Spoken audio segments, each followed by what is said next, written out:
Bonjour et bien... Vas-y, on le fait en même temps. 1, 2, 3. Bonjour, bienvenue à Défaire le monde. C'est le podcast où on pose des questions stupides à des personnes intelligentes. Je m'appelle Emma Berthoud. Et je m'appelle Colin Boudria. Et aujourd'hui, on a un épisode où... C'était quoi la question déjà? Est-ce que... On dit tout le temps que la lutte, c'est pas vrai, mais dans le fond, est-ce que la lutte, c'est pas la chose la plus vraie du monde? Ça, c'est vraiment une bonne question de pâté. C'est vraiment une bonne question. Au début, Pierre-Luc Ouellette, notre invité, vibait pas du tout sur la question, mais finalement, on a quand même sorti des points intéressants, je pense. Ouais. Pierre-Luc, qui est un expert qui est auteur d'humour aussi, qui est expert en lutte, qui a écrit beaucoup de chroniques, je pense, pour Balcourbe et pour Urbania sur la lutte. C'est un fan à la base, mais qui connaît plein d'affaires, fait qu'il s'est un peu expertisé. Et c'était super le fun, c'était super intéressant. On l'aime beaucoup.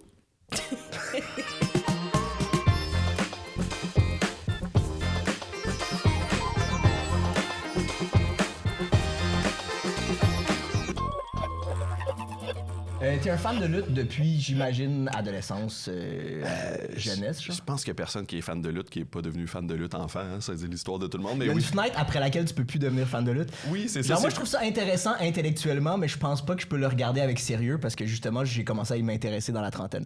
Ouais, je pense qu'il y a une fenêtre là, comme entre 5 et 12 ans, mettons, tu peux vraiment devenir fan de lutte, puis après, elle se referme un peu. Mais oui, moi, c'est ça carrément. Quand j'étais jeune, j'étais avec mon oncle, mon parrain, chez ma grand-mère, puis lui, il aimait la lutte. Puis on a écouté ça, puis c'était Undertaker, que je sais pas si vous connaissez, là, c'était une espèce de démon, vampire, zombie, là, qui était en rivalité avec Shawn Michaels, t'sais. Puis moi, évidemment, Undertaker m'avait terrifié, là, il y avait comme une larme noire peinte en dessous de l'œil, là, t'sais, puis j'étais comme... Puis ouais, c'est ça, puis le soir, quand je me couchais, je m'imaginais que Shawn Michaels me protégeait des méchants, fait que voilà. Puis c'est ça, j'ai appris plus tard que finalement, les rôles inversés, j'ai écouté l'épisode plus tard, t'sais. Puis finalement, dans la rivalité, c'était Undertaker qui était le gentil, puis Shawn Michaels c'était le méchant. Pas du tout saisi, je comprenais pas l'anglais, fait que naturellement, le gars avec une larme noire puis un costume de démon était le méchant. Là. Mais toi, t'écoutais ta télé en hurlant des insultes comme les petits enfants dans les matchs de lutte, là? Ouais, un peu, mais j'étais pas le plus énervé, là. Mais oui, un peu, puis je pensais que c'était vrai, tu sais, comme évidemment, là, comme tout le monde. Là. Ça m'a pris du temps. Tu sais, tout le monde me disait que c'était arrangé, fait que je comprenais que c'était pas des vrais combats. Mais je me disais quand même c'est le meilleur qui gagne, tu sais, fait que je saisissais quand même pas tout à fait le niveau. Ouais. J'étais comme, je pense qu'ils font gagner lui qui est le meilleur en vrai, tu sais. Fait que j'étais pas clair si c'était arrangé ou pas. Tu penses que c'était conscient ou c'est juste qu'il y a une partie de toi qui décidait de tant pis, je vais suspension of disbelief, je vais juste embarquer à fond. Parce que c'est bizarre comme réflexion de c'est arrangé mais c'est quand même le meilleur qui gagne.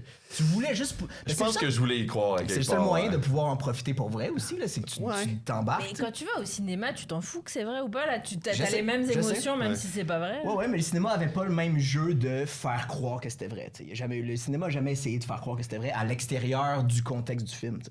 Ouais, mais ça, depuis les années 90, la WWE, qui est comme la grosse compagnie là, dont vous avez sûrement tous entendu parler, a un peu levé le rideau. Puis pour la raison la moins noble possible, là, c'est parce que techniquement, vu qu'ils faisaient à croire que c'était un sport, ben là, il fallait qu'ils paient des cotes aux commissions sportives. Puis les commissions sportives avaient de l'influence, fait qu'ils ont dit « Ah ouais, non, dans le fond, nous, ce qu'on fait, c'est du sports entertainment, du divertissement sportif. » Puis ils ont créé leur propre catégorie, fait qu'il n'y avait aucune législation. Fait qu'il n'y avait pas de législation.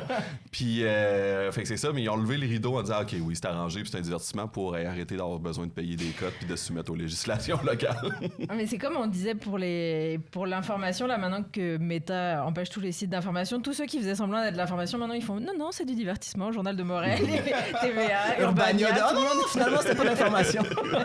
Mais tu sais, je pense qu'après ça, les gens avaient quand même la puce à l'oreille, que tu sais.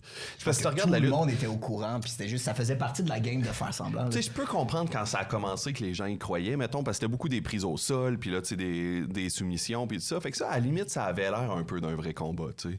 Mais là, je veux dire, à cette heure, il prend le gars par la main, il marche à la corde, puis là, il saute en bas de la corde. Tu sais, comme je veux dire, dans un vrai combat, c'est impossible que ça arrive, tu sais. Puis dans une vraie bataille, je veux dire, le move le plus destructeur, c'est un coup de poing d'en face, tu sais, tandis que, je veux dire... Ils font quasiment jamais. Ils font aux 5 secondes dans un combat de lutte, puis c'est pas ça qui finit, c'est l'espèce de passe impossible, ce qui tourne dans les airs, tu sais. Dans un vrai combat, je te donne un bon coup de poing sur la mâchoire, c'est terminé, là, tu sais. Fait que je pense qu'à un moment donné, les gens se doutaient, là, que c'était pas vrai, mais voilà.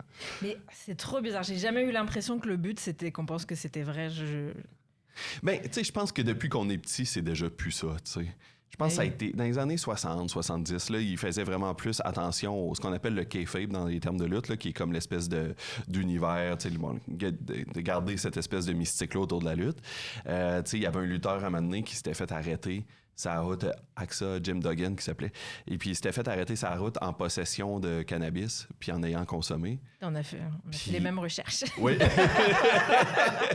Puis il a été puni super sévèrement, mais pas parce qu'il avait consommé en état d'ébriété puis qu'il avait de la drogue, mais parce qu'il était son passager était un méchant puis lui il était un gentil. Puis il avait brisé l'amitié. Mais ça avait pas même été réutilisé dans le scénario après ça. Tu sais, il me semble que quand il y avait des trucs qui leakaient dans la vraie vie, il essayait de les ramener un peu dans le kayfabe puis de les expliquer avec des backstories bizarres. Ouais, ça arrive. Ben là, il y a un lutteur, mettons, Jeff Hardy, là, qui a eu des gros problèmes, qui a toujours des problèmes de consommation, puis tout ça, puis qui s'est fait arrêter souvent, puis il s'était fait arrêter, je pense, pour avoir de l'héroïne chez eux, puis en revendre, puis tout ça. C'est comme des gros problèmes de drogue, mettons. Mais je veux dire, lui, toutes ses histoires maintenant, c'est tout le temps, t'es un accro, puis... Ah ouais, ok, c'est ça. Ouais, voilà. Parce que ça avait été parlé dans les médias. Parce que ça a trop été parlé, fait qu'ils s'en servent constamment, mettons. Ouais. Mais c'est du génie, j'adore comme l'écriture complètement méta qu'ils font et à chaque fois les couches qu'ils rajoutent. Et là, j'entendais, je suis pas énormément la lutte, mais j'entendais, maintenant ils impliquent les managers aussi, les vrais gars de la WWE, ils ont aussi des personas de lutte et... Ouais, ben, tu sais, la grosse période de boom qu'on a connue à la fin des années 90, qui appelle l'ère Attitude, l'Attitude Era en anglais, ça a commencé en fait parce que, ceux qui connaissent la lutte, désolé, vous l'avez entendu 1000 fois, là, fait que je vais le raconter rapidement, mais dans le fond, à Montréal, c'est l'événement marquant qui a un peu lancé le début de l'Attitude Era, c'est le Montreal Screwjob qui s'est passé au Centre Molson, maintenant le Centre Bell, où il y avait un lutteur canadien, Bret Hart, qui était le champion, puis qui s'en allait dans une autre compagnie, puis il détestait vraiment Shawn Michaels dans la vraie vie, puis c'était lui son combat pour la ceinture. Fait qu'il était comme, il est hors de question que je perde contre Shawn Michaels au Canada, tu sais, je vais perdre contre lui aux États-Unis. C'est mon pays d'origine en plus, puis ouais. Fait que je vais perdre contre lui aux États-Unis, ou je vais perdre contre quelqu'un d'autre au Canada, ou je vais perdre le lendemain, mais je perds pas au gala à Montréal contre ce style-là que je déteste, tu sais. Je peux te sacrer dans votre podcast, ça va. Okay, puis, fait que Vince McMahon, qui est le patron de la WWE, puis bon, depuis le début des années 80, et à l'époque, pour le public, il était juste un commentateur, tu sais. Il commentait, mais il disait pas publiquement qu'il était le patron. Il était pas dans l'histoire, il y avait pas... Ouais. Il y avait une fausse figure d'autorité qui était le patron à l'écran, mais tu sais, c'était pas lui. Et puis, il est allé au bord du ring, puis pendant que Bret Hart était dans une prise de soumission, il a fait signe à l'arbitre, tu sonnes la cloche comme s'il avait tapé, mais même s'il avait pas tapé, puis ils se sont échangés la ceinture comme ça, tu sais. Mais là, le monde était vraiment outré parce que c'était un vrai scandale dans la vraie vie, tu sais. Oui. C'était pas arrangé, puis bon... Puis le Bret Hart était hors de lui. Il avait trahi le lutteur. Puis oui, mais tu sais, une vraie trahison qui était en dehors de l'histoire que tous les fans ont vu dans le ring. Fait que là, les fans détestaient Vince McMahon. Et là, à ce moment-là, il a fait, bon, OK, soit que je peux essayer de me terrer, tu sais, ou ben non, on capitalise là-dessus. Puis il est devenu Vince McMahon le méchant patron qui arrête pas de... Ce qui est quand même super clever, justement. Ben oui. de juste avoir... Ouais, c'est ça, t'es au diapason de comment le public sent, puis tu leur en donnes encore plus de... Tout le monde haït son patron dans la vie. Tout le monde va relate avec ça. Oh, c'est vraiment super clever. Fait que, si vous êtes pour m'haïr, ben je vais faire de l'argent avec ça, puis vous allez payer pour me voir me faire crisser une volée, tu sais. Fait que ça a amené à la plus grosse période de boom que la lutte a connue à la fin des années 90, parce que t'avais Stone Cold, le col bleu, tu sais, qui était une espèce de redneck qui buvait de la bière. Puis il disait qu'il était un col bleu, mais on sait pas c'était quoi sa job à part se battre, mais I guess qu'il est un col bleu, puis qu'il se battait contre le méchant patron millionnaire de New York. Il s'en va à l'usine, mais personne ne sait l'usine de quoi, mais il passe 9 heures à l'usine. Oui, c'est ça. I guess avoir de la bière dans la salle des employés. Voilà. Qui se bat contre le milliardaire new-yorkais, tu sais. Oui. Fait qu'il y avait une espèce de Schadenfreude énorme, tu sais. Mais, voilà. Mais justement, c'est ça, tu sais, on parle, c'est scripté. Tu sais, il y a un vieux truc de Richard Wagner qui est l'œuvre d'art ultime. Là. Lui, il parlait de l'opéra, mais une œuvre d'art qui va inclure toutes les autres œuvres d'art, dans lesquelles t'as du jeu, t'as de la musique, c'est scripté, t'as de l'écriture, t'as du théâtre, blablabla. La pyrotechnie. T'as de la pyrotechnie. C'est ça, je suis en train de me demander si le summum de tout ça, c'est pas justement la lutte en ce moment, parce que je vois pas beaucoup d'œuvres d'art qui sont pas inclus dans la lutte, sauf probablement la musique. Genre, il y a pas assez de tunes, selon moi. Il y a pas assez de tunes chantées par les lutteurs. Mais à part ça, c'est comme tout est inclus, là. Ben, Shawn Michaels, encore lui, chantait sa propre tune, où il chantait I'm a sexy boy, I'm not your boy toy. Il y a plein de lutteurs qui font de la musique. Mais c'est ça, c'est comme, ça inclut vraiment tout. Oui, mais je pense que... Tu sais, pour moi, en tout cas, la question de est-ce que la lutte est une œuvre d'art est claire, là. Tu sais, je pense que oui, c'est de l'art. C'est du théâtre super populaire, tu sais. Puis traditionnellement, c'était un théâtre qui était pour les classes populaires, tu sais, souvent moins riches, puis tout ça. Tu sais, la lutte a marché tellement fort. Puis même encore aujourd'hui, tu sais, dans Hochelaga, dans Centre-Sud, jadis, et tout ça. Fait que, tu sais, oui, c'est un théâtre qui est super populaire, grand public, mais est-ce que c'est de l'art? Pour moi, absolument. Tu sais, c'est une pièce de théâtre très physique, mais c'est une pièce de théâtre, tu sais, puis participative en plus, ce qui est quand même quelque chose, un élément qui est rare dans les prestations artistiques où le public est amené à participer à ce niveau-là, tu sais. Il n'y a pas de quatrième mur, puis maintenant, c'est même méta, justement, à cause des trucs qu'on parlait, qu'ils réintègrent des affaires, des vraies affaires qui arrivent à la Ligue dans les histoires. Ça, c'est quelque chose de super intéressant qui est pas utilisé super souvent en art non, c'est ça. Puis tu sais, le public a une influence sur le spectacle. Tu sais, dans la mesure où un lutteur devient populaire auprès du public, tu sais, c'est arrivé souvent, la compagnie n'a pas nécessairement de plan de faire de ce lutteur-là un personnage spécialement important. Mais le public se rallie tellement derrière qu'un t'es comme, ben t'as pas le choix, tu sais, de l'inclure dans ton spectacle. Je pense l'exemple à WrestleMania 30, il y a Daniel Bryan qui était comme dans une énorme montée de popularité, puis qui était une espèce de underdog, tu sais, très témoin de son époque, là. Il était plus petit, mais c'est un végétarien, un peu woke, full écologiste, tu sais, mais qui mesure 5 pieds 10, mettons, tu sais, pour la lutte, c'est un abo, là. Puis, mais il allait chercher de quoi dans le public, tu sais, l'espèce de barbu un peu folk, là, puis il allait chercher de quoi dans le public de genre, oui, lui, c'est notre gars, tu sais. Puis la WWE avait prévu un match entre deux lutteurs traditionnels, là, Batista puis Randy Orton, que vous connaissez peut-être, qui sont deux espèces de montagnes de muscles. Tu sais, l'idée qu'on se fait d'un lutteur, là, deux espèces de gros bronzés musclés, puis c'était supposé être ça le match, puis les fans ont tellement insisté qu'ils ont comme pas eu le choix d'insérer Daniel Bryan dans le match. C'est lui qui a gagné finalement à la fin de la soirée. Mais tu sais, ce niveau-là de participation du public n'existe pas dans beaucoup d'autres médiums. Il participe à l'écriture du scénario, dans le fond. Ben oui, jusqu'à un certain niveau, oui. Probablement pas pour un match, mais pour une saison ou dans l'évolution des trucs. Genre, ouais. Ben oui, exact. T'sais, ça change complètement l'histoire. Puis la réaction du public change l'histoire aussi. Des segments qui sont considérés pour les fans de lutte comme des grands moments, mais ils sont considérés comme des grands moments parce que le public a réagi avec tellement de vigueur que c'est devenu un moment légendaire, tu sais, mais pendant que ce sketch-là, s'il était joué devant un public de théâtre qui l'écoute silencieusement, personne ne serait impressionné. Mais ça, justement, ça s'est vu pendant la pandémie. Tu peux pas faire de la lutte, pas de public. Je pense que justement, il y a plein d'œuvres. Ça, c'est une autre affaire pour mon argument d'art ultime, là. Il y a plein d'œuvres d'art que tu peux faire, tu peux les capter devant pas de public, puis ça fit. C'est quand même... les gens peuvent le enjoy chez eux de la même façon, mais la lutte, il avait pendant la pandémie des luttes pas de public, puis c'était complètement dull. C'était insupportable. Je me rappelle, le premier WrestleMania, quand la pandémie a commencé, c'était comme en avril 2020. Là. C'était genre 2-3 semaines max après que tout a fermé. T'sais. Fait qu'ils l'ont fait vraiment dans une salle fermée, où il y avait juste les deux commentateurs, puis un arbitre, puis les deux combattants. T'sais. Fait qu'il y avait comme 5 personnes dans une pièce. Là. Quelle horreur. Puis c'était une horreur, là. Il n'y avait pas de son du public, fait que tu les entendais juste grogner puis soupirer, tu sais. Puis évidemment, c'est ça, tu sais, comme de l'extérieur, dans le temps, j'habitais avec mon ex-copine, puis t'es comme, pas vrai, qu'est-ce que t'écoutes? Puis j'avais juste l'air d'écouter de la porno gay super fort dans le salon, tu sais, parce qu'on entendait juste des claquements de peau puis des gars qui font comme... tu sais, fait que, voilà, c'était... d'un malaisant, mais pas parce que voilà, c'était malaisant parce que t'as pas la réaction du public, tu sais. Je peux même pas imaginer comment il rentrait sur scène.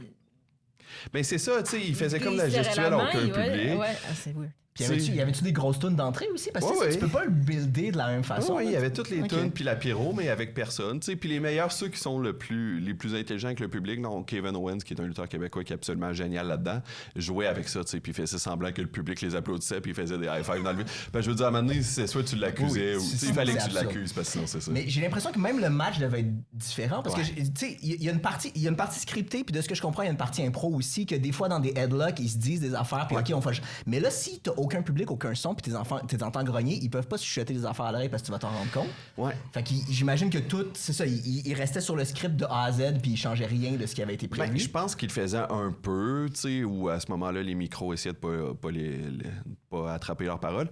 Mais ça change le rythme aussi parce que les lutteurs, en fait, les gros spots dans le match sont planifiés d'avance.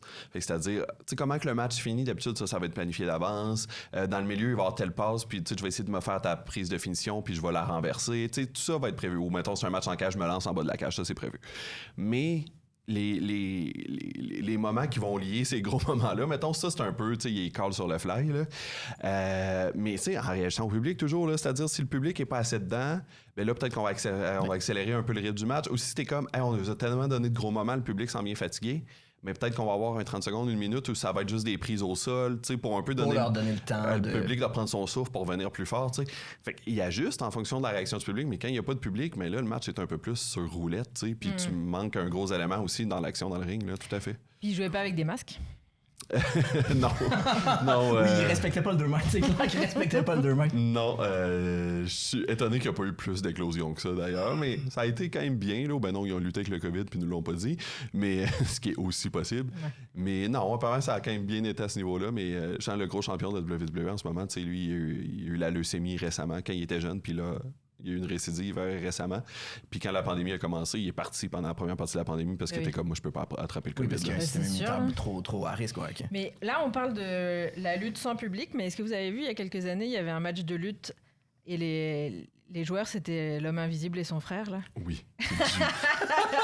Mais là, il y avait juste l'arbitre qui avait une paire de lunettes de soleil spéciales qu'il les voyait se battre. Mais fait que le public voyait rien, mais ça a pas dû être un match hyper long. La gimmick est le fun. Non, c'était de la folie. À un moment donné, il a jeté son frère par-dessus le balcon et tout le public a fait... Puis là, en fait, il y a même des gens qui sont jetés au sol comme si le gars les avait fait tomber en tombant. Ça, pour vrai, si vous entendez, vous écoutez puis vous avez pas vu ça, faut aller chercher ça. C'est génial, c'est du génie. Puis tu sais, quand je parle de le public est un acteur dans la pièce, ben là, c'est le public puis l'arbitre qui font tout le spectacle, tu sais. Fait que c'est le public qui a payé pour être là qui donne le spectacle au public. Tu sais, pour moi, ça, c'est comme une affaire artistique complètement folle. Puis les commentateurs disaient qu'est-ce qui se passe pour que tout le monde soit sur la même page. Oui, mais aussi, à un moment donné, mais ça, c'était pour des fans avertis de lutte, mettons, mais c'est parce qu'à un moment donné, tu connais les codes, tu sais. Puis l'arbitre, il va faire une gestuelle, puis tu comprends ce qui se passerait dans le ring, même sans voir les lutteurs. Fait que, tu sais, il faisait, OK, arrête, débarque du coin, tu sais. Fait que là, tu comprends que le lutteur est embarqué dessus dans le coin, puis il a pas le droit, tu sais. Puis il y avait aussi gimmické des affaires, genre une table que je sais pas quand c'était fait, mais c'était télécommandé ou de quoi, puis genre la table, elle casse à un moment donné, mais comme tout seul, là. Je sais pas comment ils ont fait ça, mais c'était brillant. C'est quand même génial. Mais moi, j'aimerais bien vous dire ma théorie de pourquoi la lutte, c'est vraiment vrai. C'est pas moi, ça vient pas de moi, là, je suis pas assez intelligente pour dire ça, mais... C'est la seule vérité. Que c'est la lutte, c'est la forme la plus pure de vérité, parce que à la base, au début de la philosophie, il y a la théorie de la cave, qui est très connue, que les hommes, on est dans une cave et qu'on voit des ombres chinoises de ce qui se passe, c'est ça, et qu'il y a seulement les philosophes qui se rendent compte qu'en sortant de la cage, on voit les vraies choses et pas seulement des réflexions. Et ce qu'on dit, c'est que la lutte, on est tous les philosophes parce qu'on sait tous déjà que c'est des réflexions, donc on n'est plus les moutons qui regardons les réflexions dans la cave, on est sortis de la cave et on est tous les philosophes parce qu'on est tous dans la blague de la lutte. Mais OK, mais j'aurais un argument de ça, tu sais, mais c'est bizarre qu'au lieu de sortir de la grotte puis de profiter de ce qui est à l'extérieur de la grotte, on fait juste regarder les images en disant, hey, tu sais, on est quand même obsédé par les ombres sur le mur de la grotte. Oui, mais je pense que l'intérêt, c'est d'avoir compris qu'on n'a pas la vérité, parce que on le sait pas ce qu'il y a à l'extérieur de la grotte du monde. mais le fait d'avoir compris qu'on n'a pas toute la vérité, c'est ça qui représente la forme la plus pure de vérité. Mon Dieu, c'est si drôle. J'avais jamais... Je vais t'avouer, j'ai jamais comparé la lutte à l'allégorie de la caverne. Mais c'est parce que parfois... Moi, j'ai pas beaucoup été à la lutte. J'y suis allée peut-être 5 fois dans ma vie et à chaque fois, c'est vraiment un bon moment. Une fois, on est allé ensemble, d'ailleurs. Oui. Que je raconte toujours la même vieille anecdote. Elle m'a été plus capable de l'entendre, mais je vais vous la raconter pour les auditeurs. C'est l'affaire la plus drôle. C'est qu'on allait voir, c'était un match spécial où c'était comme la FLQ, la Fédération de lutte du Québec, contre une ligue ontarienne, tu sais, Smash Wrestling. Puis quand le show a commencé, tout le monde dans le public criait FLQ, FLQ. Puis juste Emma qui me regarde, qui fait comme, est-ce que c'est un truc que les Québécois crient souvent dans des événements sportifs en pensant que ça. Tous les Québécois qui ont 2 bières dans le corps se mettent à scander FLQ. Deviennent des FLQistes, exact. Voilà. Ouais. Maintenant, je te promets, j'envoie cette anecdote à la retraite. Maintenant que je l'ai dit en podcast, c'est la dernière fois que je l'ai raconté. Mais non, mais il devrait en faire des shows de lutte avec du monde qui sont dans des valises de voiture et tout. Ça... La FLQ, il faut trouver une autre ligue que c'est la GRC. Puis c'est leur acronyme, on va trouver c'est quoi, mais oui. Je sais pas si c'était de mauvais goût, mais... C'était très bon. Mais, tu sais, la lutte a juste fait ça, en fait récupérer l'actualité politique puis sociale, tu sais. Puis c'est là où je trouve, on en parlait un peu avant que le podcast commence, mais que la lutte est un super bon miroir de la société, puis où est-ce qu'elle est rendue, puis qu'est-ce qui est dans l'air du temps, tu sais. Pour vrai, écoute un show de lutte de, mettons, 86, 87, tu sais, l'époque de Hulk Hogan, puis tu comprends complètement c'était quoi l'ambiance aux États-Unis à ce moment-là. C'est un bon point. c'était Hulk Hogan qui était le héros, le All-American Hero, puis c'était on était dans l'ère Reagan, mettons, puis c'est 100% ça, c'est le All-American Hero qui se bat contre les menaces étrangères tout le temps. Tous les gros ennemis... Qui vont être soit des Russes, soit des Arabes. Tous les gros ennemis de Hulk Hogan ont été ça, le Iron Sheik, le Nikolai Volkov, le méchant soviétique. Puis une histoire, ça avait moins marché, on était à la fin de cette époque-là, mais 91, à WrestleMania, il se battait contre Sergeant Slaughter, qui avait tout le temps été un militaire américain, son personnage. Puis là, il était un trade qui avait rejoint le Koweït, puis il était accompagné de l'amiral Akbar. Puis il se battait pour le Koweït, puis pour l'Irak, puis pour Saddam Hussein. Excusez, pas le Koweït, il avait rejoint l'Irak. Puis, tu sais, c'était pendant Desert Storm. Genre, il embrasse des photos de Saddam Hussein avant les matchs. Exact. Puis, le gag, c'est que le gars qui était son manager, l'amiral Akbar, était allé à l'école avec Saddam Hussein. C'était un vrai Irakien. Puis, ils avaient été amis, mais bon, éventuellement, ils ont perdu un peu leur relation quand Saddam Hussein est devenu le dictateur. mais ils avaient été amis. Mais ouais, c'est ça. Fait que, tu sais, c'est tellement toujours un témoin de son époque, mettons, tu sais. Puis, dans les années 90, c'était Stone Cold qui se bat contre le méchant patron milliardaire, tu sais. C'était une espèce de...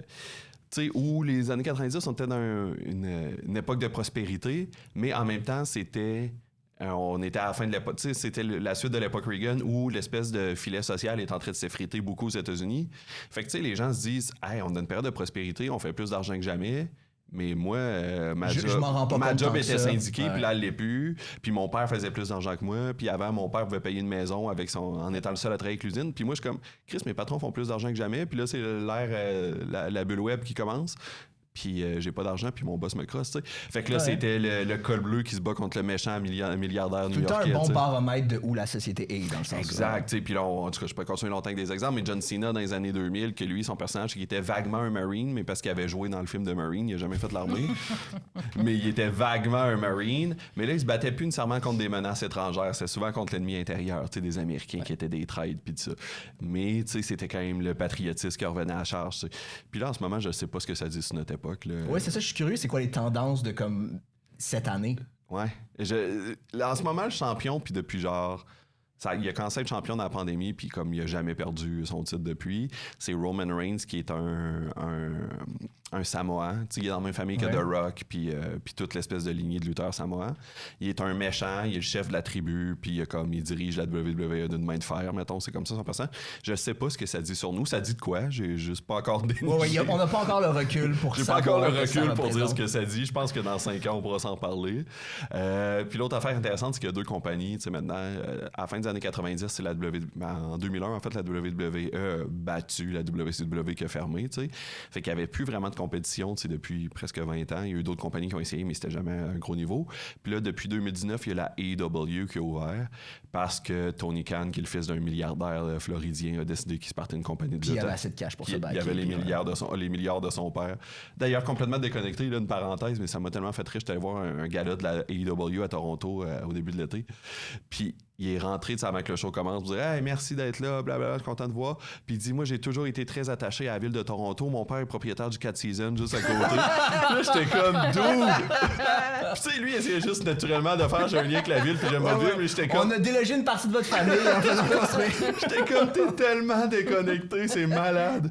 Mais voilà. Puis la nouvelle compagnie est vraiment plus woke, en gros guillemets, mais tu sais, les autres, c'est très genre, ils ont des lutteurs trans, des lutteurs qui s'affichent homosexuels, puis c'est comme célébrer, puis tu sais, le public qui soit gay ou c'est plus hétéro. un gigantesque cliché, parce que me semble il y en a eu des lutteurs gays où oui, mais c'était une blague codé gay, puis c'était tout le temps, c'est ça, c'était super péjoratif. Oui, là, c'était genre la cage aux folles, puis ha là, mais là c'est vraiment pas ça. Là. Il y a un lutteur qui est gay, mais il en parle, ça fait partie de lui, mais c'est vraiment pas le point central de son personnage, tu sais. Puis les lutteuses trans, c'est jamais un point important, tu sais, de leur Puis histoire. la ligue marche-tu bien? Y a-tu genre du public de la WWE qui est parti justement parce qu'il était un peu fed up mais s'il y avait pas d'autre option puis qu'ils ont migré vers la nouvelle ligue? Moi, j'en fais partie. Là. J'écoute plus beaucoup la WWE parce que j'étais tanné pour plein de raisons. Là, politiquement, il y a beaucoup de choses super douteuses. Là, ils font des shows en Arabie Saoudite de propagande. Puis, puis en tout cas, Vince McMahon est aussi un violeur qui est accusé criminellement, là, mettons, en tout cas. présumé violeur, fait je dire, d'un coup que Vince écoute le podcast et qu'il veut me poursuivre. Fait que tu sais, je suis un peu moins fan de la WWE maintenant, j'écoute plus la AEW. Est-ce que c'est un mouvement de masse? Je sais pas, mais il reste que c'est la première fois en 20 ans qu'une compagnie peut remplir des gros arénas, tu sais, à la fin du mois, je pense. 27 août, me semble. Ils font le Wembley Stadium à Londres, tu sais, puis ils sont en train de le sold out, là, tu sais. Fait que, je veux dire, ça marche très bien, là. Ouais. Quand ils négocient leur contrat, parce que ça, c'est une autre affaire aussi, apparemment, ils sont hyper mal payés, là. Ouais, mais quand ils négocient leur contrat, il doit avoir des clauses aussi il y a une clause argent, puis il y a une clause je veux pas perdre tant de matchs, ou je veux pas, tu sais, vous pouvez pas m'écrire n'importe quel scénario parce que ça va nuire à mon image de lutteur. Ils appellent ça le Creative Control, cette clause-là. Ça se fait quasiment plus. Okay. Parce que dans les années 90, la WCW avait beaucoup d'argent, puis leur technique aussi pour aller chercher des lutteurs de la WWF, à l'époque WWE aujourd'hui, c'était de promettre ça, du Creative Control aux grosses vedettes, mais ça faisait que tout le monde avait un contrôle créatif, fait que personne ne voulait perdre, fait que ça faisait des scénarios impossibles où les acteurs contrôlent l'histoire. Tu sais. Mais là, en ce moment, c'est qui décide? C'est qui les writers? Les gens n'arrivent pas avec un scénario écrit. Je sais qu'il y a une part d'impro, mais c'est qui? Ouais. Généralement, à WWE, c'est encore essentiellement Vince McMahon qui décide de tout. Il engage des auteurs qui viennent d'Hollywood ou qui viennent du monde de la lutte. Qui vont genre d'anciens lutteurs à la retraite.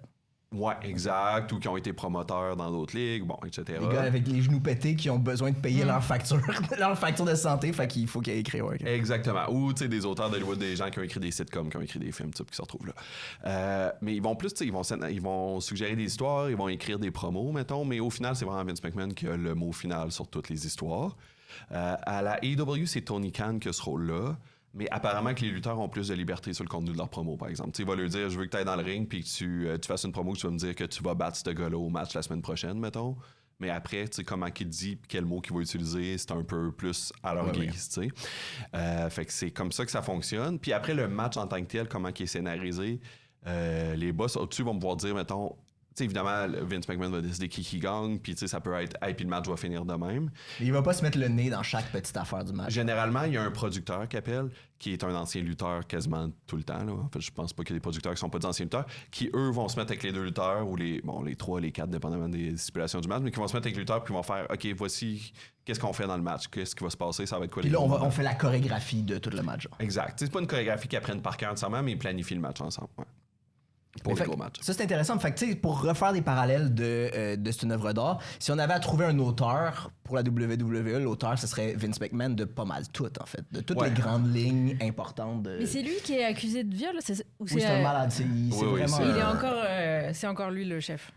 Il avait dû partir l'an passé après les accusations. Mais ce qui a été accusé officiellement, c'est d'avoir détourné des fonds de la compagnie pour acheter le silence de filles avec qui il avait couché. Puis qu'il avait prêté à d'autres employés de l'entreprise pour faire tu peux coucher avec, là. Ce qui est complètement cinglé de gens partant, là. Mais ici, des grosses rumeurs comme quoi qu'il aurait violé des femmes d'aussi loin que dans les années 80 jusqu'à aujourd'hui. Et ça, vous croyez qu'il pourrait l'intégrer éventuellement dans... Mais le truc, c'est que c'est lui qui l'écrit, fait que ça marcherait pas. Mais le fait que tous les lutteurs se mettent ensemble pour rendre la justice de la ville, genre la street justice. Le premier match mix, c'est lui qui se fait tabasser par toutes les femmes lutteuses. J'adorerais ça. Je pense pas que ça arrive parce que là, le viol, c'est comme un step de trop. T'sais. Si ça avait été qui a été accusé, ils ont déjà dit qu'il était accusé, mettons, des stéroïdes. Il y avait un scandale de stéroïdes dans les années 90, tout ça. Mais là, le viol, je pense que ça va trop loin. Ça serait délicat. Mais oui, c'est ça. Il a dû partir comme une partie de l'année. Mais là, la compagnie a été rachetée comme au début de cette année par une autre entreprise. Puis il a mis comme condition dans la vente qu'il devait être là jusqu'à sa mort. Mais s'il est en prison, éventuellement, il y a des cas de force majeure. Là, si jamais ça allait au criminel qu'elle est en prison, il pourrait tasser. Mais ils peuvent pas lui enlever l'emploi sans cas de force majeure. C'est quand même fou. Là. Sauf s'il est plus apte à l'accomplir. Fait que j'imagine qu'être en prison, ça le qualifierait d'inapte à accomplir son travail. Là, mais fait que le tabou, c'est un viol, mais par contre... le viol, c'est un tabou, mais être un violeur, ça dérange personne que ce soit un violeur à la tête du truc. Parce qu'il est juste accusé. OK. Qu'est-ce que ça dit sur notre société? Parfait, c'est bon. Quand je te dis que c'est un bon miroir de notre société, je pense que... C'est peut-être ça, cette saison-ci, c'est l'indicateur de cette saison. C'est peut-être ça, oui. Parce que c'est ça, mais ouais, c'est intéressant comment tu montres que ça parle de chacune des époques. Puis je pense que ça représente bien l'humanité, justement. T'sais, nous, on en avait parlé dans un autre podcast on a envoyé dans l'espace un disque d'or qui parle de l'humanité, qui veut faire reconnaître aux extraterrestres c'est quoi l'humanité. Fait qu'il y a des œuvres de jazz, il y a des trucs comme ça. Puis je pense que intégrer la lutte à ça aurait été une bonne façon de... Ça parle beaucoup d'affaires de nous. Ça en dit énormément sur nous, sur une tendance violente un peu des humains aussi. Oui, c'est ça, tant notre soif de sang puis de regarder des combats que notre besoin d'être diverti puis d'avoir des histoires. Puis il y a beaucoup d'affaires qui ça reflète l'ambiance sociale. Puis, tu sais, donner un autre exemple, mettons, au sommet de la popularité de la lutte au Québec, tu sais, dans les années 60, je pense, le gros héros était Yvon Robert, puis son surnom, c'était le lion canadien-français, tu sais. Puis lui, il se battait contre des méchants anglais, tu sais. Je suis comme, c'est tellement clair, on était où en tant que peuple à ce moment-là, mettons. Mais avec aucune subtilité, mais c'est bon de même aussi, là. C'est tout est... Mais non, Roland Barthes l'a dit, c'est pas la subtilité, hein. C'est la grandiloquence. Oui, c'est ça, là. C'est pas la place pour être subtil, la lutte, pas du tout. Toi, tu l'as lu, l'essai de Roland Barthes sur la lutte? Non, je savais pas. Non, j'adorerais ça, même. Je savais pas que ça existait. Il n'y a pas de follow-up à ta question, c'est vraiment juste... Tu veux te montrer que t'es cultivé, hein? Mais ouais. Mais lui, il appelle ça le catch. Parce que, le catch, c'est le temps. En France, c'est le catch. Et quand j'étais adolescent, j'allais sur un forum qui s'appelait FN Lutte. Puis, tu sais, genre fucking lutte, mettons. Sauf que c'était plein de Français qui pensaient que c'était un forum du Front National. Fait qu'il y avait tout le temps, de fois de temps en temps, quelqu'un qui parlait de Marine Le Pen. Tout le monde était comme, ah, quoi? T'es pas à bonne place, pas en tout. C'est très drôle, ça. Avez-vous, d'ailleurs, on parlait de comme soif de sang puis de divertissement, de voir du monde se battre. Avez-vous l'impression que c'est comme un exutoire sain? Il y a tout le temps eu du sport de combat, puis on regarde du monde se taper dessus. Puis je dis pas que c'est bien ou mal, mais des fois, c'est un petit peu malaisant tu regardes des gens faire des affaires hyper hypothéquants pour leur santé, juste pour notre divertissement. Avez-vous l'impression que la lutte, c'est peut-être un exutoire de ça d'une façon plus saine parce que c'est un peu plus scripté, quoi, qui se pète la santé vraiment beaucoup ici, j'ai l'impression? Oui, ça s'améliore, là, ceci étant dit. Je pense qu'ils ont plus de connaissances à cette heure, ces commotions cérébrales, puis tout ça. T'sais, les coups de chaise à la tête, ça n'existe plus, mettons, parce que c'était trop, t'sais. Ils ont pas des chaises comme au cinéma qui se pètent tout seuls, là? Non, en général, c'est plutôt une vraie chaise. Mais à cette heure, ils se donnent des coups. C'est facile à régler comme problème, mais bon. De la petite tôle, ouais, tu fais. Il y a un truc comme au cinéma, comme les bouteilles que tu pètes sur la tête. Ouais. Qui sont faites en sucre. Je sais pas pourquoi. Ouais. Ma sœur, il se donne des coups dans le ventre ou dans le dos avec la chaise, t'sais. Fait que c'est plus facile à truquer puis à éviter les blessures. Fait que ça s'améliore. Puis aussi, les gars s'ennuient moins qu'avant. T'sais, une des raisons pourquoi il y a eu tant de morts, c'est que il est en tournée 300 jours par année. Mais là, avant les téléphones, avant les consoles de jeux vidéo, blablabla, ben, ils prenaient de la drogue puis ils buvaient pour passer le temps. Là, tu sais, je veux dire, à cette heure, il y a une nouvelle... Avec des antidouleurs en plus, parce qu'ils se font mal. Fait que tout est mélangé. Fait que ça aussi, ça faisait que le cœur le lâchait. Là, là tu sais, à cette heure, la nouvelle génération sont beaucoup, genre... Il y en a beaucoup qui ont des comptes Twitch, mettons, puis ils streament des jeux vidéo dans leur moment off. À la chambre d'hôtel le soir. Ouais, ou tu sais, ils se trouvent une salle dans l'aréna de réunion, puis ils font ça là. Fait que je pense que c'est un rythme de vie qui est beaucoup plus sain, mettons, aussi, là, tu sais, où il y a moins de drogue puis il y a moins d'alcool qu'il y en avait. Fait que je pense que ça, on va les garder plus en santé plus longtemps. Mais pour revenir à ta question, oui, complètement, la lutte, c'est tout le temps une espèce on utilise le terme ces temps-ci, Schadenfreude, là, de genre quand ça devient une espèce de défouloir public où justement, tu sais, Vince McMahon qui était le méchant milliardaire, mais c'était la colère des Américains qui voient pas, tu sais, l'argent leur venir dans les poches. Puis là, c'est comme, ben au moins je paye pour voir mon boss se faire punir, même si c'est pas vraiment mon boss, tu sais. Fait que oui, ça devient complètement une espèce de défouloir public. Un argument inverse de ça, c'est peut-être que justement c'est très utile pour le statu quo parce que si tu regardais pas ton boss se faire tabasser, peut-être tu serais vraiment fâché puis tu te ferais syndiquer puis non, tu sais, c'est ça, peut-être que justement c'est comme ça ouvre la soupape puis ça fait qu'il y a pas d'actions concrètes qui ont lieu après, mais c'est un maudit bon point. Je regarderais pas la lutte du même œil, je trouve ça vraiment décevant que tu m'amenais ça, mais c'est vrai. J'ai ruiné la lutte pour toi. Les arguments de s'arranger, ça me faisait rien, mais ça fait vraiment mal. Mais tout divertissement est bourgeois, Pierre-Luc, t'inquiète pas. Selon Roland Barthes. Bon, mais je pense que je vais m'en aller.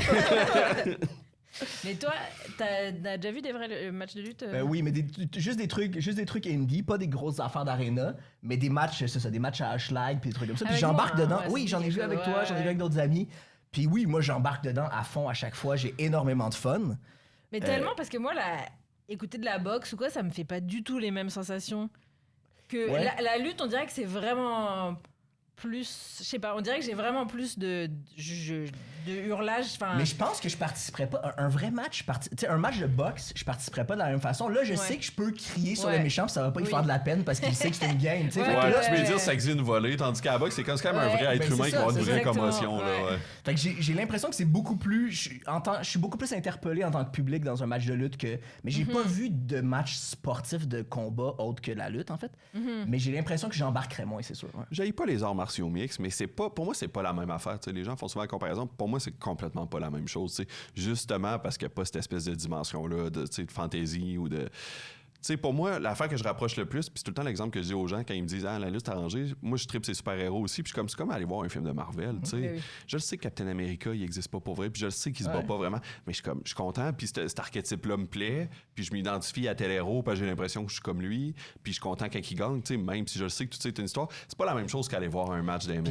Puis je le sais que je vais avoir un divertissement satisfaisant, parce que, tu sais, justement, la MMA, il y a des matchs comme de ceinture vraiment important où ils passent tout leur temps au sol puis il se passe rien. Ben oui, tu sais, on tripait tout à l'époque de Georges Saint-Pierre, on tripait tout, puis on écoutait ses combats, puis je sais pas si vous vous rappelez, mais les combats de Georges Saint-Pierre avaient tendance à être vraiment plates parce que c'était un lutteur super méticuleux, tu sais.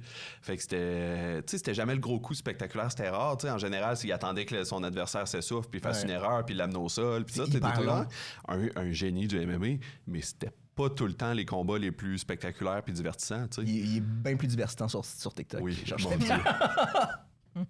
Tout un homme. Je sais pas s'il entraîne encore Mark Zuckerberg aux dernières nouvelles. Ça serait vraiment. Ou Elon Musk a entraîné Elon Musk, je pense. Oui, pour son combat. Mais t'as entendu l'affaire de Mark Zuckerberg? Puis là, Mark Zuckerberg, il s'est fait installer un octogone dans sa cour. Puis ils sont vraiment motivés. Là. Un combat, j'espère que tout le monde va perdre.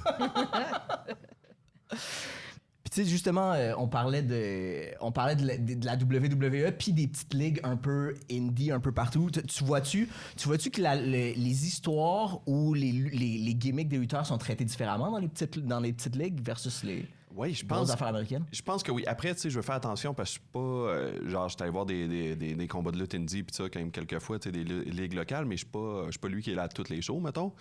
Mais j'ai l'impression... Tu sais qu'il y a comme une espèce de décalage en ordre où la lutte est tout le temps un petit peu en arrière socialement, mettons, où l'homosexualité va être acceptée 5 ans plus tard, mettons, tu sais. Fait que j'ai l'impression que quand la lutte est rendue, t'es comme, OK, c'est rendu pour tout le monde, tu sais. Mais des fois, j'ai l'impression que les ligues locales sont peut-être un petit peu en arrière des grosses compagnies qui sont un petit peu en arrière de la société. Tu sais, je me souviens, il y a une dizaine d'années, j'étais allé voir une ligue de lutte que je nommerais pas pour lui faire une fleur en y pensant, que j'étais allé voir une ligue de lutte à Québec. Vous savez c'est laquelle, pour ceux qui connaissent la lutte. Mais, v'là 10 ans à peu près. Puis à cette époque-là, le gentil se battait contre une équipe de méchants qui étaient des Noirs de Montréal, tu sais. Puis lui, c'était un gentil de Québec, I guess. C'était sous-entendu gang de rue, clairement. Ouais, c'est ça. C'était Montreal Elite, je pense, une affaire dans le même. Puis, non, c'était pas ça. En tout cas, peu importe. Fait qu'il se battait contre des Noirs de Montréal, tu sais, puis avec ensemble, faisait une promo, ce qu'il disait, genre, vous autres, vous êtes des mangeux de poulet frit, puis ça. Puis je me rappelle, j'étais dans la salle, j'étais comme, ouf. Mais le public avait l'air de plutôt accepter ça. Ouais, mais je sais pas si c'est les petites ligues au Québec le problème, mais c'est un petit. C'est la foule à poule, là. Mais en fait, t'as l'impression qu'eux sont en retard, même sur genre la WWE, qui est clairement pas l'affaire la plus woke du monde non plus. Là. Ben, j'avais cette impression-là. Maintenant, c'est vrai aussi que, tu sais, de plus en plus, il y a des ligues, je pense que, tu sais, qui sont un peu plus ouvertes, puis qui font plus de place à la diversité et tout ça. Puis, je pense que c'était toi et moi qui me parlais qu'il y a des ligues de lutte queer ou un truc de même. Ouais.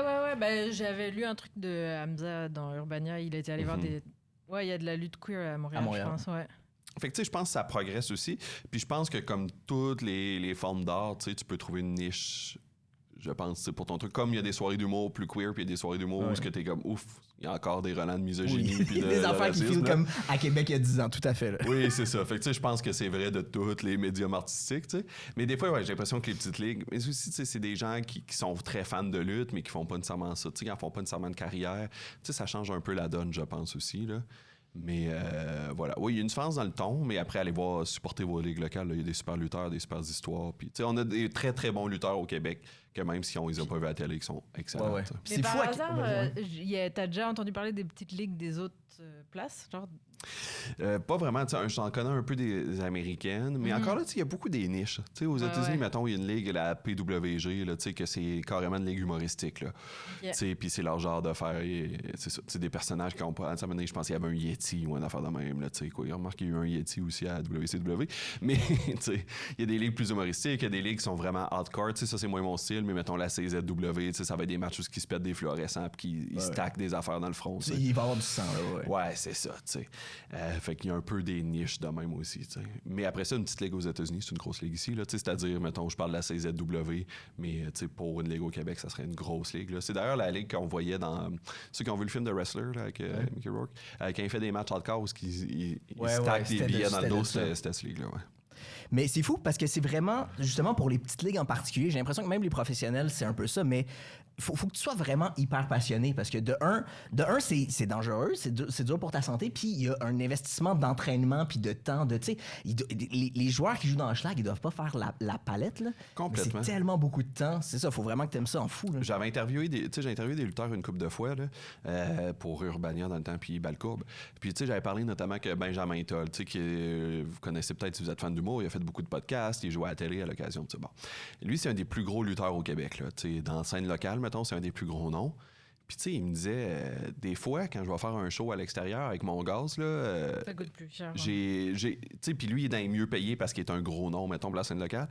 Puis comme ça arrive que je reviens avec pas une pièce dans mes poches, tu sais, parce que ça m'a coûté autant de gaz puis de repas fou, là, que ça m'a coûté. Ouais, mais est-ce que c'est pas comme les drag queens aussi, jusqu'à récemment, c'était vraiment pas rentable, mais que maintenant que c'est la mairie qui les engage et c'est hyper mainstream, mais maintenant ils font des vrais événements avec... Je sais pas si la mairie engage des lutteurs, là. Mais oui, pour des événements publics, ils ont fait un ok. match. Je pense que tu as raison un peu, ça s'améliore. Tu sais, puis je pense, mettons, Marco Estrada, là, qui est devenu quand même un peu plus connu aussi. Lui, il fait souvent des caméos dans des émissions, dans des... Tu sais, lui, je pense que là, il doit se tirer un revenu de plus de ça, mais... Je suis persuadé qu'il a encore une vraie job. T'sais, il était gardien de prison, en tout cas, quand j'y avais parlé. Puis je suis pas mal sûr qu'il fait encore ça. T'sais. Puis ils font des sacrifices financiers. Mettons, je parlais à une équipe qui s'appelle la Tabarnak de Team, TDT. Puis eux autres, il y a des jobs en construction. Mais tu sais, c'était un peu entendu avec leurs employeurs de hey, souvent les vendredis on rentre pas, puis les lundis on rentre plus tard, tu sais. Mais ils perdent de l'argent pour ça, là. Parce Je qu'ils les ai vus, ils sont trop cool, non? Ils sont vraiment drôles, Ouais, ils sont ouais. excellents. Ils sont vraiment bons. J'ai oublié Ils ont ce comme nom-là. des chemises de bûcheron, puis là c'est Ouais. Monsieur Saint-Jacques. Puis non, ils sont excellents. Mais c'est ça, tu sais, ils font des Mais gros oui, puis sacrifices financiers. t'entraîner, ça coûte du cash. Puis tu sais, c'est sûr que ce que tu mets là-dedans, monétairement, t'en sors perdant, mais Puis idéalement, si tu vas avoir une vraie shape de... Tu sais, il y en a que je pense qu'ils se cassent pas la tête avec ça, là, quand tu regardes ces posters, mais il y en a, tu sais, qui ont des shapes, puis comme... C'est aussi l'alimentation, puis c'est aussi, tu sais... Bon, il y en a que je suis pas mal sûr qu'ils utilisent des stéroïdes, là. Tu sais, mais ça aussi, ça coûte de l'argent. Tu sais, comme tout ça... tout est un Tout investissement. ça est un investissement, ouais. Puis tu sais, c'est plus dur de mettre des stéroïdes sur tes impôts quand même, là. Ton abonnement de gym, tu peux le mettre, là, mais les stéroïdes, ça passe quand même vraiment moins bien, là. Mais ouais, c'est vraiment pour l'amour de l'art ou c'est parce qu'ils espèrent devenir des vedettes d'Hollywood? Ça dépend. Il y en a que oui, il y en a qui espèrent devenir des vedettes, pas accéder aux grosses ligues. Là. Pas tant devenir des acteurs, mais tu sais, qui espèrent faire la WWE, Non, mais la les AEW. lutteurs américains, il y en a qui font la palette en esti. Ouais, mais pour Ils ce sont qu'ils font. surprenamment mal payés. Moi, j'avais vu que c'était genre, la moyenne, c'était genre 50 000 là, par année pour les grosses Mais ligues. oui, mais genre... Oui, mais quelqu'un qui est dans une grosse ligue américaine, mais qui est comme middle class, là, il va faire genre 50 000. C'est C'est vrai que vraiment vous pas pourriez beaucoup. régler votre dispute dans une cage, je pense. Que... En plus, je me disais, on va finir le podcast en lançant les micros, j'avais envie. Mais c'est pas notre équipe. Mais oui, il reste que pour les grosses... Tu sais, tu compares ça, mettons, tu sais, c'est parce que c'est une compagnie qui fait des millions puis des millions de revenus chaque année, tu sais, la WWE, mettons. Puis la moyenne est plus élevée que 50 000, mais nous, au bas de l'échelle, que ça tourne autour de ça. Puis ils n'ont pas d'assurance de leur employeur. Tu sais, on est aux États-Unis. Ils n'ont pas d'assurance santé. Il n'y a pas d'assurance Ça, c'est santé. fou, Fait là. faut qu'ils payent une assurance privée de leur poche. Mais les primes d'assurance, quand t'es lutteur, sont gigantesques parce que c'est quoi ta job? C'est de me lancer en bas des cages puis de me péter. C'est comme, ouais, ça se peut, tu te blesses, là, tu sais. Puis c'est ça. Puis tu sais, pour les revenus qu'ils ramènent, mettons, même les grosses vedettes, tu sais, les mieux payés font peut-être dans les 10 millions, là, tu sais. Mais là, on parle d'un John Cena, d'un Brock Lesnar, mettons.